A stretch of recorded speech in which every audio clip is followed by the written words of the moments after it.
Hi, everyone. Welcome to 109th Stanford MedAI Group Exchange Sessions. This week, we have Liu and Zhongwei Wan here with us to talk about their work on integrating vision, language, and signals for fundamental biomedical AI. Liu is a third-year PhD student at Imperial College London. He is working on multimodal LLMs for analyzing both daily world and healthcare data. Zhongwei is a first-year PhD student at Ohio State University, and he is focusing on enhancing the efficiency of LLMs. So Jay and Youngwei, thank you very much for joining us today. Before we start, do you have any preference on how you would like to take questions? And I think we prefer the question after our presentation. Okay, good. So everyone, let's hold our questions for the end of the presentation. And without further ado, let me hand it over to our speakers. Can I start? Yes, please. Okay, so hi, everyone. I'm Che. Today I will present our research with Zhongwei. I'm a third PhD student from the Imperial College, and Zhongwei is the first-year PhD student from OSU. Today, our topic is about towards fundamental biomedical AI, integrating vision, language, and signals. Our presentation will have three parts. So first is our vision language pre-training work with the language bias from multilingual data. The second part will include two works. First one is about the multimodal learning about the ECG signals and the clinical report. Second one will include our benchmarking on the ECG report generation with instruction tuning. That's the first work we published on the Neurops 2023, and it's about how to unify the multilingual data in the clinical side and to diminish the bias for enhancing the performance. First, I will quick introduce the background. The vision language pre-training, I think that's the most common way to use large-scale unannotated data from the clinicals. And firstly, we have the medical images, and we have the report, and then we use two individual encoder to extract their features and maximize the paired sample similarity and then minimize the unpaired ones. After pre-training, we can build the text prompt for different levels, such as in the figure 2 shows. For the ADMA, we can use a fixed template to design the text prompt and compare the text features with the image features and use the maximum similarity as the final classification results. But here's some problem when we transfer this model or use the pre-training methodology on the multilingual data. Firstly, we find some errors on the tokenizing the Spanish data. So when we input the Spanish report, which is unseen for some mainstream large language models, and we found the tokens from the Spanish report shows lots of unreasonable token. And after our work, we can correctly tokenize this report. And also, we visualize the text features in the latent space, and we can find the mainstream language model always treat different language data in the different ways. Even we do not mention any data's nationality. So I think this is unfair for current vision language pre-training. To solve this problem, we designed three-level alignment. So first alignment is the vision language alignment. So we use this task to extract the cross-modal features. And second level is the vision-to-vision alignment. So basically, we design two augmented view and use contrastive learning on the vision level to extract the visual invariance. And the third level is the most important one. We have the cross-lingual alignment. So firstly, we mix the Spanish and the English data. Then we use a single text feature extractor to get the text features. After that, we use the latent augmentation to generate two positive pairs and apply the contrastive learning on these two pairs. Then we show the performance on the zero-shot classification with different language setting. So the blue one is about English prompt, and the orange one shows the Spanish prompt. So we can see our method always achieve the best performance on the Spanish setting because other models cannot handle the different language input, they are suffers the English dominate data.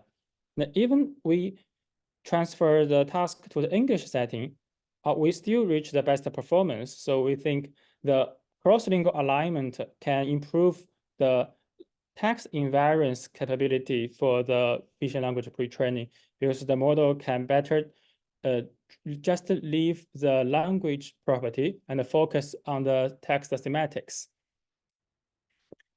And then we show some attention map from the vision language model.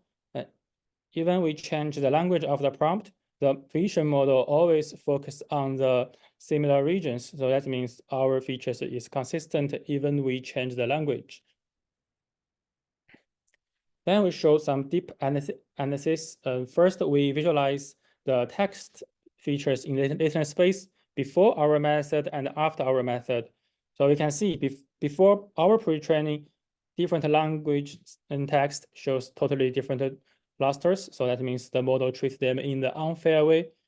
But after our pre-training, we can see the cluster distance is smaller, and that means our pre-training successfully decrease the bias on the different language data. And very interesting, we find something on the visual space. Even the chest X-ray image does not have any property about the languages, about their language community. When we look at a chest X-ray image, you cannot distinguish where are they from, which language are they speaking, but they are implicitly distinguished to different cluster in the latent space from other vision language pre-training method. So that means even we do not show any text data to the model, a machine learning model will treat different people from the different country in a different way. So that's quite unfair. But after our pre-training, we diminish this bias and we make this two cluster be more closer, so we can treat different people in more fair way. Okay. Any question about the first work? So maybe we can ask a question after each work presentation. I had a quick question.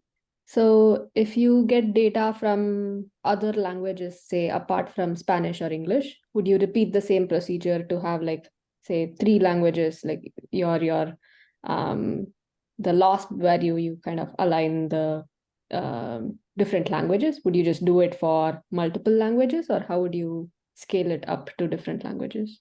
If we can get the different language data during pre-training, yeah, we can simply mix the new language data with our current data. So it won't change anything. But if we get the new language data in the zero-shot inference stage, that's a big challenge because our model didn't see any new language during training. Got it. Okay, thanks. Yeah. Thanks. Okay, if no question, I will start our new project. I think there is one question in the audience. Yeah, please. Yeah, so I'm kind of curious where that kind of distinction between the Spanish versus the English image space embedding are coming from. I'm kind of curious because just as you said, it's very surprising to see that even if we show the pre-trained models only the image data, the underlying distribution of English/Spanish data sets are very distinct. I'm kind of curious whether that's from very different, like the clinical acquisition process. For example, like different institutions have slightly different like imaging parameters and sequences and underlying pre-processing of the image data that is essentially generated that actual domain gap, or do you think it has something to do with the actual vision language pre-training for the uni language models? So one sorry, I keep going. Sorry. I was kind of thinking like one particular thing would like one possible thing to investigate is like, for example, if we still use like the Spanish data set, but then actually directly translate the Spanish to English and if we follow whatever the same like vision language pre-training process, will the underlying domain gap be diminished, or would it still remain the same? Yeah, that's a very good way to investigate this problem. But yeah, we have tried this way, and we use GPT-4 and some large language model to translate the Spanish medical report to the English. But because the clinical report is quite domain specific, we don't have the radiologist or clinicians to verify the translated results. So sometimes the report will give us some unreasonable translation. So that's difficult. Yeah, and the first reason you mentioned is quite correct, because from the Spanish data set, most image are acquisited from GE device and Philips, and the mimic data set, they didn't mention the specific imaging device, so we don't know what's that, but probably the cluster distance are derived from their imaging device and the regional population or other stuff. Even the radiologist operation style will affect the image quality. Thank you for answering. Yeah. Okay. Okay, our next work is about the multimodal learning on the ECG and the clinical report. Also, it includes the test time clinical knowledge enhancement for zero-shot classification. First, I will introduce the ECG data, because ECG signal is a quite different data with other modalities, not like a 2D or 3D images, and it has spatial and temporary property. So in hospital, we collect the ECG signals from 12 leads, and each lead describe a part of cardiac condition. And after that, we will get 12 channel signals, and each ECG signal will paired with the clinical report. Normally, the cardiologist will write this report. And currently, most ECG representation learning methods focus on two ways. The first one is the contrastive learning, and the second one is the generative-based learning methods. And they both ignore the clinical report because they only have the signal input. But here's a major problem for the contrastive learning method, because in this way, we need two augmented view for the positive pair. But when we apply the augmentation on the signal level, such as dropout or Gaussian noise or cutout, so we will significantly change the semantics of the raw signal, such as the cutout. We can see after this peak, all signal looks like zero. That means this patient dead. But of course, this won't happen in the clinic. So this method will learn the distorted semantics from the corrupted signal. The figure C shows the generative-based method. Mostly, we use the mask autoencoder. And first, we tokenize the ECG signal, and then we reconstruct the masked token. But the problem is, when we tokenize a continuous signal, we have to make the continuous signal to the discrete. So we lose the semantics. Secondly, when we mask partial tokens, such as the peak space, if we mask, like, let's say 10 tokens on the peak, and we want to reconstruct the peak based on the T wave, so that's impossible for the clinicians. Even very senior clinicians cannot redraw this signals curve. So to solve these problems, we designed the multimodal learning for the ECG signals and incorporated the report as weekly supervision signals. Similar as CLIP, we have an encoder for the signal, and we have another encoder to extract the report feature. After that, we have the CMA, cross-modal alignment, to align ECG signal and the report feature. And to enhance the signal invariance learning, we have the UMA, the unimodal alignment. So we implement the latent augmentation on the ECG features to generate two positive pairs, and we use contrastive learning to maximize their similarities. Okay, after multimodal learning procedure, we can do zero-shot classification, because we perfectly align the signal and the text in the latent space. However, in the conventional clip style, we design the prompt based on the category name, such as myocardial infarction. So this is a very simple disease, but it has a lot of complex attributes and subtypes. So firstly, we tell the GPT, please generate as much as you know subtypes and attributes. After that, we give GPT two databases. The first one is the web, on the internet. Second one is the local database we designed by ourselves. And we ask GPT, please search in these two databases and delete anything do not exist in these two databases. So after this operation, we do not have any hallucination results from the large language models. At the end, we ask the GPT, please restructure this synthetic text in the ECG report style. So as we see, the enhanced prompt looks more detailed and more realistic. We have the STE elevation, T-wave inversion. That's some crucial attributes for this disease. Also, we have the new subtypes, such as anterior myocardial infarction, because we know heart has at least 4 parts. Different parts means different disease. So with our new prompt, we can see in the radar map, our method with zero-shot setting can outperform other self-supervised learning method with linear probing. Even other method fine-tuned on 10% data, our method can still achieve higher performance with zero data using. Okay, we also evaluate the quality of the ECG features. We showed the performance on different fine-tuning data ratio, and we can see we still got the higher performance. And a new interesting finding here, we can find the random initializing encoder sometimes can reach better performance than other signal-only pre-training method. That means our previous assumption might be correct. Signal-only pre-training method could learn the distort semantics, so it will impair the final ECG features. So in the fine-tuning, we cannot get a good performance. Even a random initialized encoder can give us better one.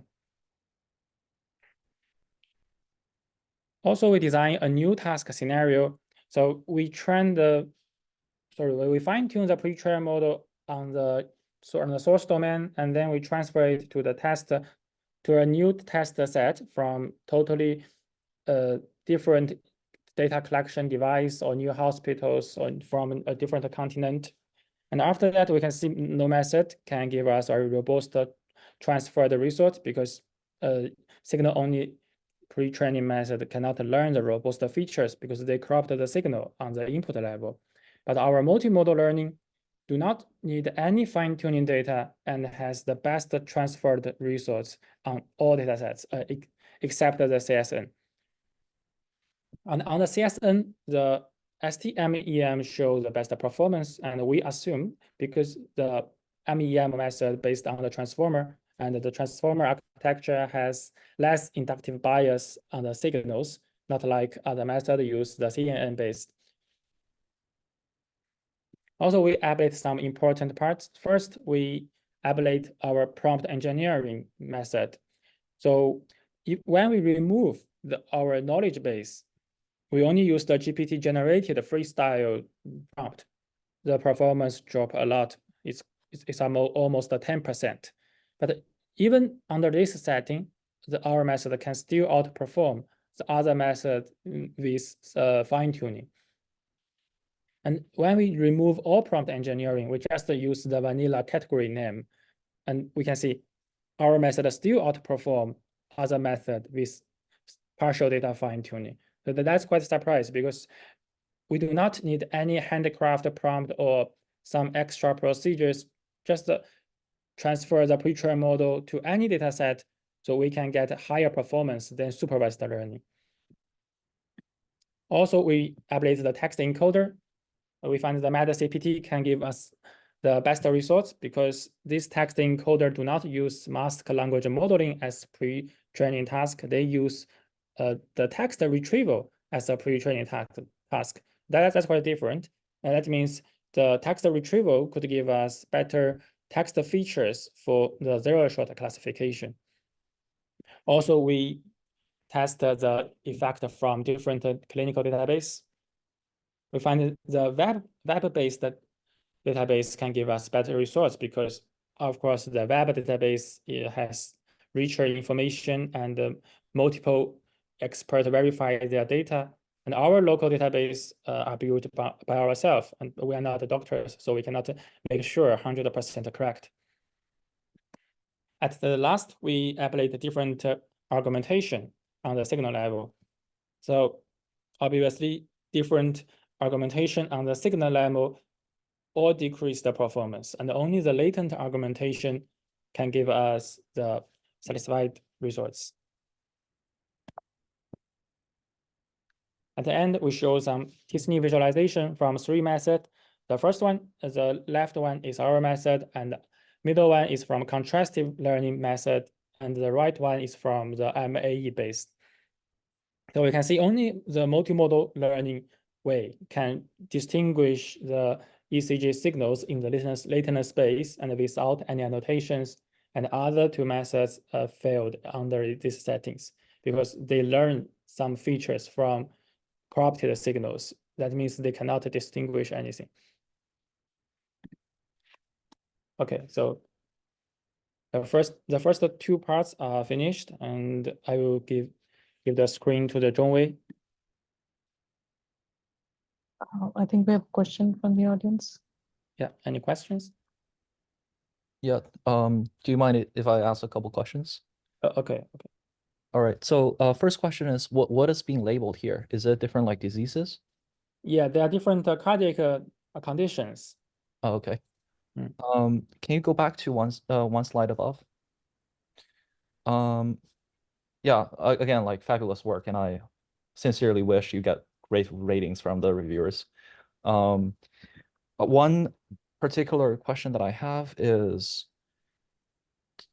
for from zero shot to linear probing, that the last ablation study that you showed, are you saying that with linear probing you actually drop in the performance? Sorry, I think the performance drop on both tasks, zero shot and linear probing, not only linear probing. Oh, sorry, I mean like what's the different setting between the zero shot versus the linear probing? Oh, okay. The zero shot means we use clip style. We design the text prompt for classification. The linear probing, we freeze the ECG encoder, and then we only train the linear classifier on 1%. I see. No problem. Mm. The other question that I had is, did you try to ablate the having the UMA versus the cross-modal alignment? Yes, we show this in our main paper. You can check on our archive version. Sure. The last question is, I have like a little bit worry about the specific UMA method that you showed, because when you are saying you are doing the latent dropout, and then you are still trying to align these two together, presumably either on like a cosine similarity or like a MSE kind of loss. I had the worry that this particular method might encourage the model to learn representations that have small absolute values. If you are doing like MSE, but if you are doing cosine similarity, it's probably a different story.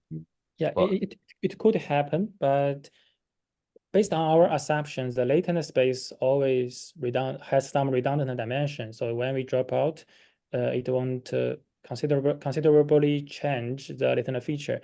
And also, this idea is not totally new. We can find this concept on the same CSE, the contrastive learning BERT from Chen Danqi. So they use latent dropout on the BERT mask language modeling task, and they claim this technology can increase the robustness on the latent features. I see. Yeah. Thank you. Okay, if no questions, I will give the screen to Zhongwei. Yeah, I will Hello, stop. can I share my screen now? Okay. Okay, can you see my screen now? Yes, we can, but we don't see the presentation. Okay. Let me show you. Okay, yeah. So, yeah, thank you for inviting me to speak today. My name is Zhongwei Wan. I'm currently a first year PhD student of the Ohio State. So in the following discussion, we will talk about methods of utilizing multimodal ECG instruction tuning for larger language model, enabling LLM to automatically generate the ECG report according to humans' instruction. So, functions of biomedical signal, for example, ECG report or EEG report, is crucial for several reasons. First is that manual interpretation of a great amounts of the ECG recording by the clinician is complex and time-consuming process and require many domain-specific expertise and training. And secondly, unlike the classification of ECG data, the automatically generation of ECG report will be under explored areas. And third one is that real-time monitoring of the heart rate data on mobile health device, for example, the equally important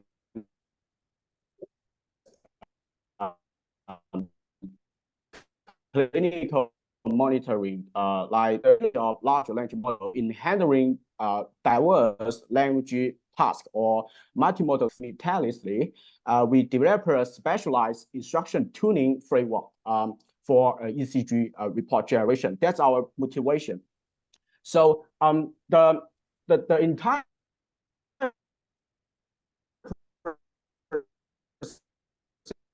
of multimodal ECG instruction tuning framework is is that signals and its corresponding text.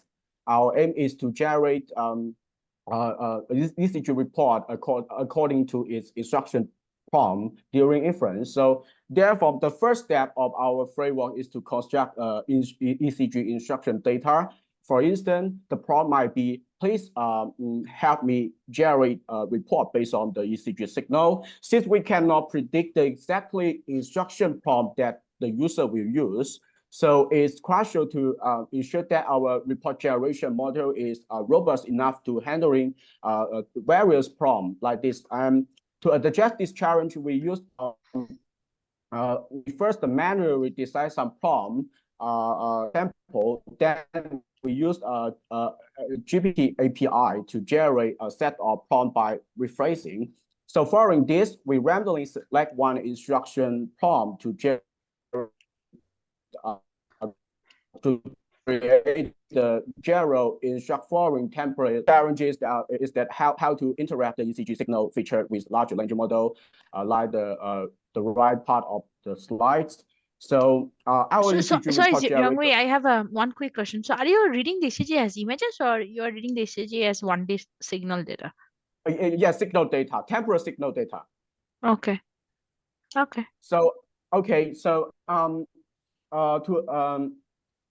the second challenge is how to interact the ECG signal feature with large language model. So our ECG report generation model has two important modules. And the first one is the ECG encoder. ECG signal data has 12 leads and 12 channels like this. And ECG signal is also a high resolution in the temporal domain. It has temporal knowledge in its data, in signal data. So it's vital to efficiently extract the temporal feature per lead and before interaction with the large language model inside backbone. So our default ECG encoder include consists of some temporal convolution block to encode each ECG signal into embedding first. And the other important part is the ECG modality alignment. So different from gate attention fusion in a flamingo, or memorizing transformer or Q-former in the BLIP2 and other module like that. Our method doesn't require additional trainable parameter or complex model. We propose a simple and effective concatenative fusion method that replicate the ECG embedding for each attention head of the LLM and merge the ECG signal and language embedding in the sequence dimension. So that's an effective ways to directly inject the ECG embedding knowledge into the large language model in a casual attention of the LLM. So therefore, that's the whole process of ECG instruction tuning. So given a sequence of ECG instruction data, we compute the property of the target response as an autoregressive function.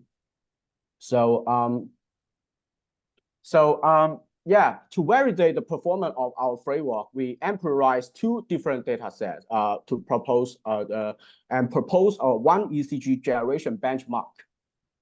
So the first, we used a smaller scale PTB XL dataset comprising 20K sample accompanied by a report annotated by the human expert. And the second one is a larger scale MIMC ECG dataset, including 800K samples. Then we benchmark, our benchmark involves three key tasks. The first one is quality report generation, and to evaluate the quality of report generation following the instruction tuning. And the second is the zero-shot generalizability to explore the generalizability of LLM in domain transfer scenario following the ECG instruction tuning. And the third one is a signal perturbation robustness. We aim to evaluate whether the robustness of LLM against the ECG noise signal. So for the quality report generation, we use 9 large language model to construct the multimodal ECG report generation benchmark in the MIMC ECG dataset. And the overall result showed that the all LLM exhibit superior performance compared to the smaller large language model like GPT mediums or GPT large across all the evaluation metrics. So the overall result underscored the adaptiveness of LLMs in generating from biomedical signal data. And particularly, we found that the Llama 2 and mixture extract outperformed another LLM in most of the evaluation metrics. It suggests that the model pre-tuned with general instruction like mixture extract are more adept at learning ECG text alignment. So likewise, in the small scale PDB XL dataset, the overall experiments revealed that the mixture instruct and Llama 2 are consistently on the top of the performance among all the metrics. So because of their stronger general instruction following capability at first. And we also evaluate the thematic similarity between the ECG reporting and ground truth. We also see that the old LLM outperformed the small scale large language model, small scale language model. This result highlight the remarkable generalization capability of the LLM.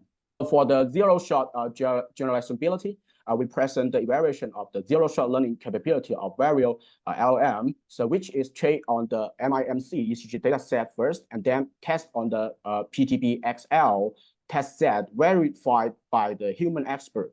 So So the process is denoted as the zero-shot instruction tuning. So among these baseline, PDB-XL instruction tuning represent training on PDB-XL trace set and then vary on the PDB-XL test set. And the zero-shot without instruction tuning denotes the performance of each model in generate the ECG report without any this ECG instruction tuning previously. So the result indicate that the necessity of instruction tuning enhance the models, especially LLM's zero-shot ability on unseen data set in ECG report generation. So yeah, so we go to the next benchmark. So in signal perturbation robustness test, we add the Gaussian noise into the ECG signal. And the results show a performance decline in all LLM as the signal to noise ratio increased. This highlights that the significant perturbation of ECG noise. Additionally, the result demonstrate the result also demonstrate that the mixture strong resistance to the perturbation, even a more serious noise, it may take a better robustness because so in the future, so developing even more robust framework is our goal for the future research. We also do some further analysis of our framework, our instruction tuning frameworks. We observe that larger model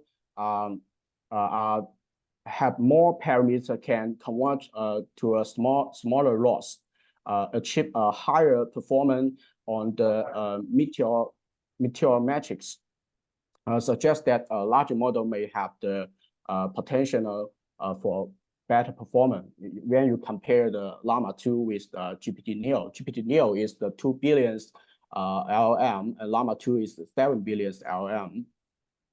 And so we also investigate whether the ECG instruction tuning on larger scale model yield a better result. So we validate the Llama 2 model from 7B to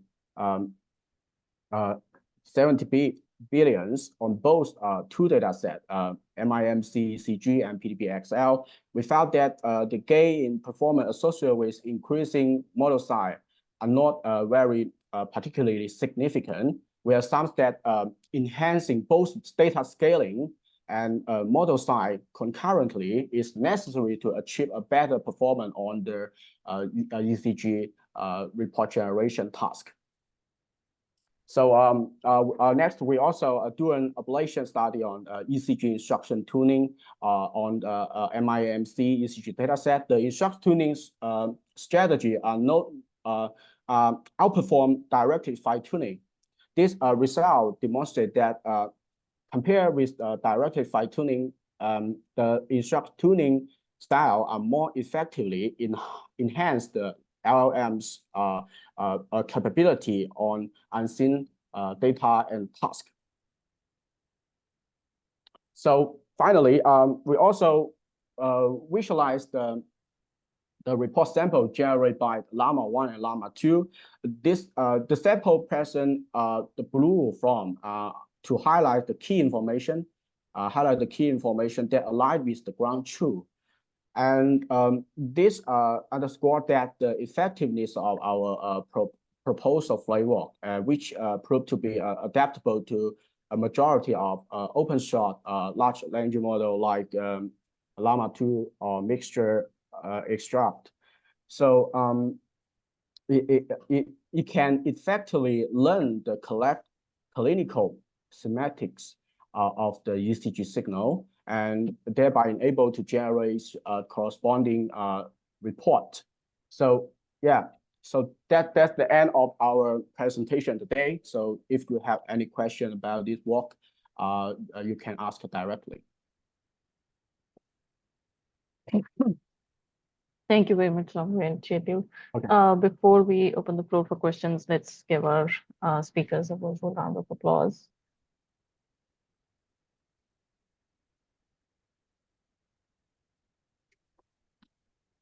If anyone has any questions, please feel free to ask.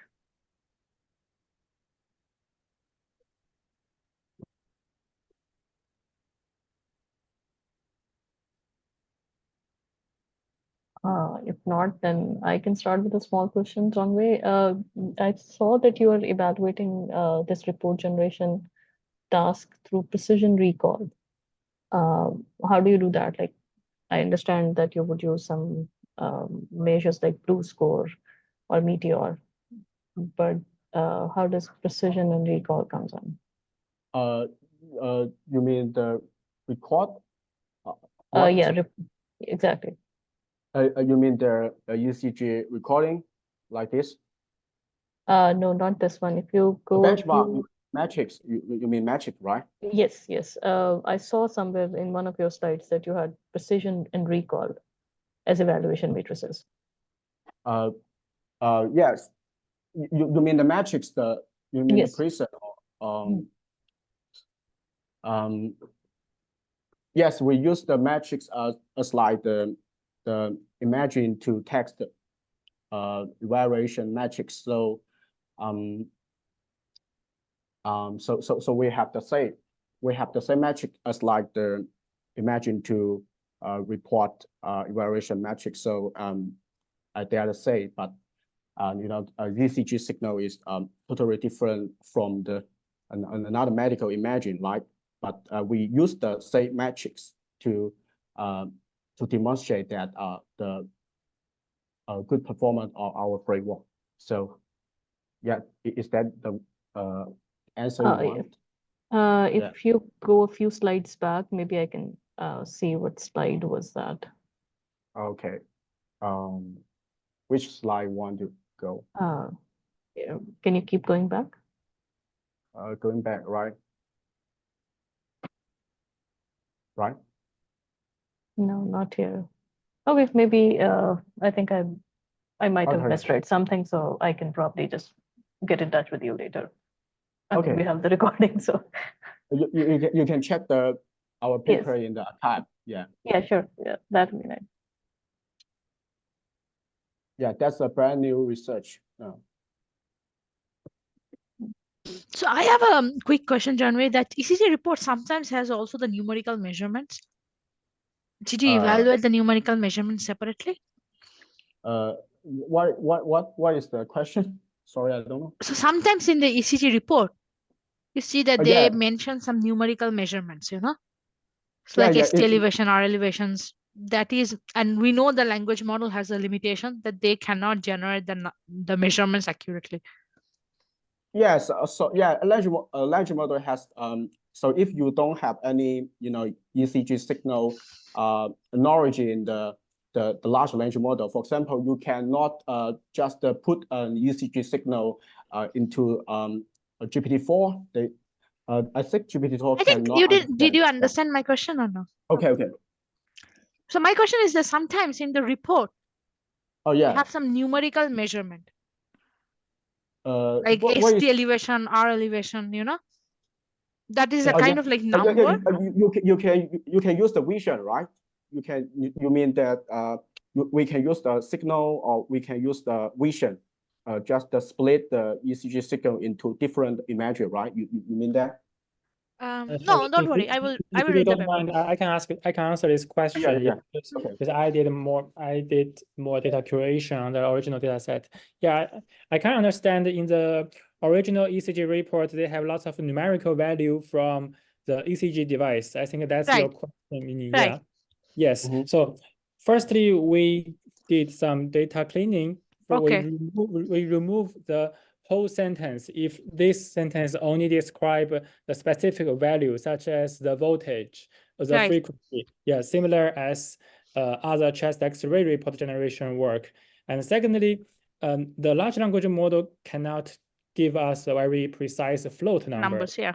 Yeah, that's true. But for the integer number, we can give us some good results. But like most of the time, since you read the report, you have probably seen that most of the time they are not integer. Sorry, So these numbers, they are actually floating point numbers that they mention inside the report. So that's why I was curious, like how you are generating those numbers. Sometimes the number could be integers, like a frequency. Yeah. Amplitude. Yes. Okay. So you drop those if those number doesn't consider like a whole integer, right? Yes, and if we do not do the data cleaning, the task is very difficult to implement. I think this is the main challenge in the medical large language model and also in the general large language model, because we cannot handle the long precision float numbers such as double float. We cannot do this. Right. Okay. Yeah. I have another like maybe high level question. Okay. So if you have a lot of ECG data, but you do not have the reports for it, can we use this work for generating the reports, but then use it in the previous, like in your, in the second topic that you presented, where you kind of need cross like ECG signal and report, like whether. So essentially in that work, can you use synthetic report generation rather than like having actual reports? And how would that work? Do you expect it to do well, or do you need like much higher standards of like synthetic data for report generation? So actually, if we actually we need a lot of amount of ECG data and its corresponding pairs to do the instruction tuning, right? So I mean, we have do an experiment to testify whether our model, our framework has the cross-domain ability. First we train on MIMC. It's a large scale data set, and then we test on the unseen data set like PTP-XL. It also shows some very good ability of zero shot. So I think if we have a great amount of ECG signal data pair, then we can enhance our frameworks or our LLMs ability and test on another unseen data. We can use another unseen data to ECG signal to generate a report. Yeah. I see. Okay. And may I add one point? So for this question.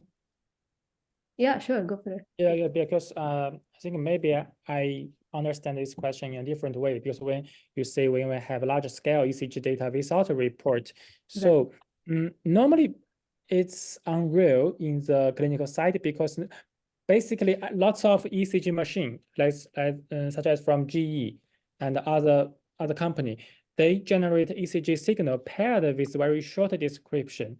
So our problem is lacking of cardiologist report, not a lacking of basic ECG report. Is that correct? I guess my point is like if you have, let's say you move to consumer wearables, let's say that measure ECG. So at that point, you're not going to have the reports associated with the ECG, but you'll have a lot of ECG signal data. So if we can use this approach to generate that report and kind of use those two together to get that paired signal and report data to kind of use it in your second method that you proposed, will that help rather than just using training a model on that data? If I do not misunderstand your, you mean under your scenario, you have some data paired with the report, some ECG do not pair with the report. How to mix them for training? Or?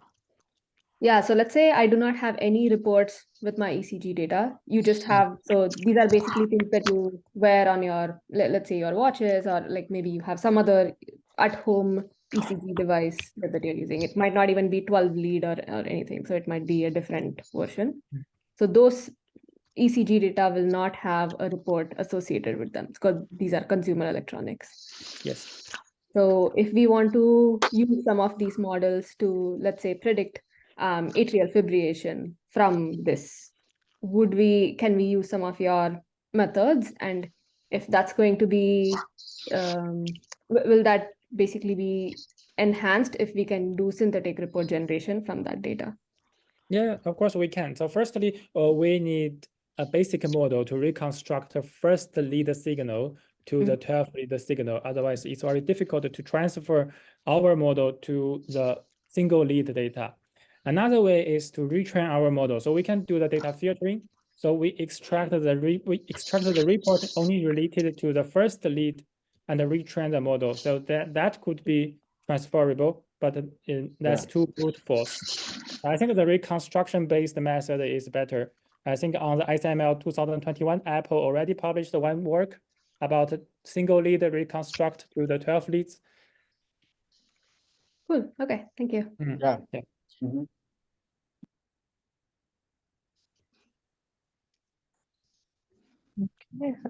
So if we have no more questions from the audience, so let's give our audience another round of speakers another round of applause. And thank you very much, Che and Zhongwei. It was very interesting. If we have any other questions, we'll put our audience in touch with you guys. Yes. Thank you very much. Thank you. Thank you. Thank you. Yeah, thank you.